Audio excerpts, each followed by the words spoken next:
So, a question often comes, do we need to take the rubric disappointment, ailments, disappointment, love from?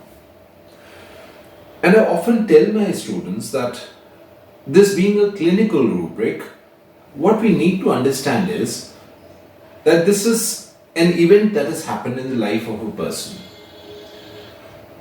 The disappointment in love is just an event. But how this event has happened? What was the experience of the person to whom it happened? And what has been the reaction of the person to whom this happened? We need to understand these three aspects of this event, and only then we can find the right remedy. And the right remedy might not be in this rubric at all, this being a clinical rubric.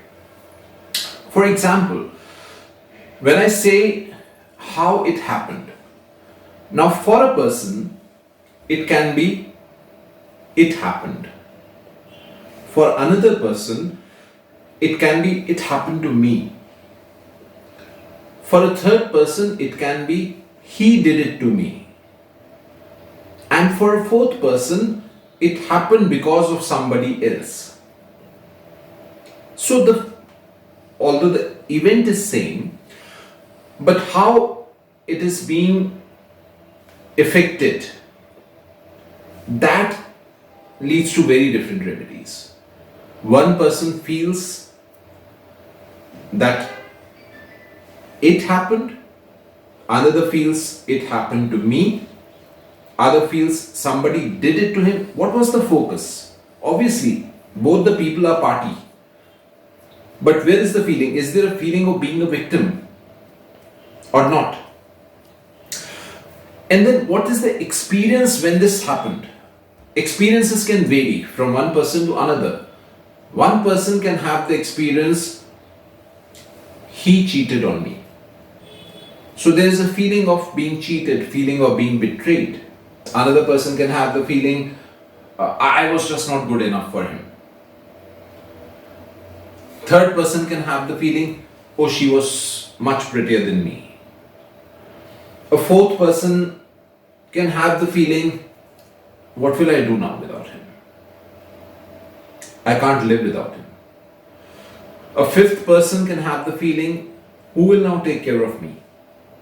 So there is an event where there is a cause. The cause can have different angles. The experience can be totally different. And for each experience there are different rubrics. And within those different rubrics there are different remedies. And from that experience comes the reaction of the person. One person might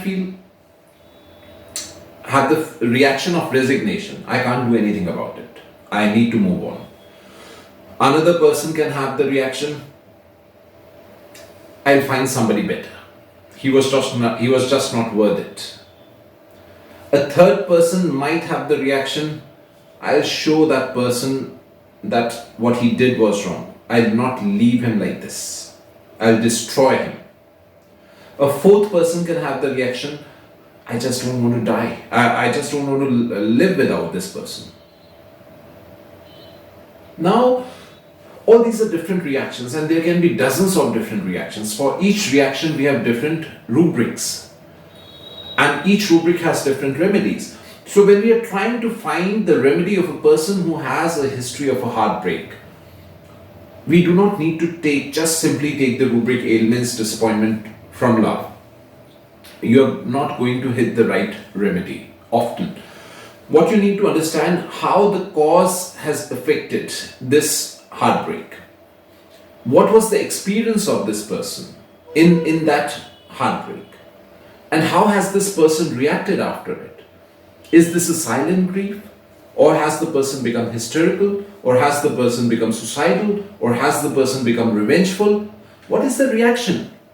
And when we bring all these three aspects together, then only we are able to find the right remedy. And this is what we are going to discuss in the masterclass that I am conducting on 14th of Feb. That how you need to understand the cause and what are the rubrics for those different causes, what are the different remedies in those causes, what are the different types of experiences that people might have, and for each experiences, what are the rubrics, and what are the different remedies that we can think of according to the experience of the person.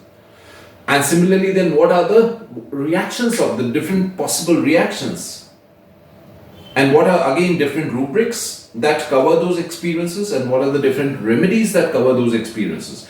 And then in a particular case, how we can bring all of these three together to figure out a remedy which covers the cause, the experience, and the reaction. And only then we have the right remedy. So this is not just a master class about discussing one rubric. No, we are going to elevate the level of case taking. We'll just tell you how to improve your case taking skills while discussing this just one rubric. But then we'll not limit to just one rubric. What we are going to end up discussing is dozens of rubrics which are related but which are often ignored. We'll also discuss dozens of remedies and see how we can compare them and figure out remedies even which are not listed in this rubric, ailments from disappointment and love.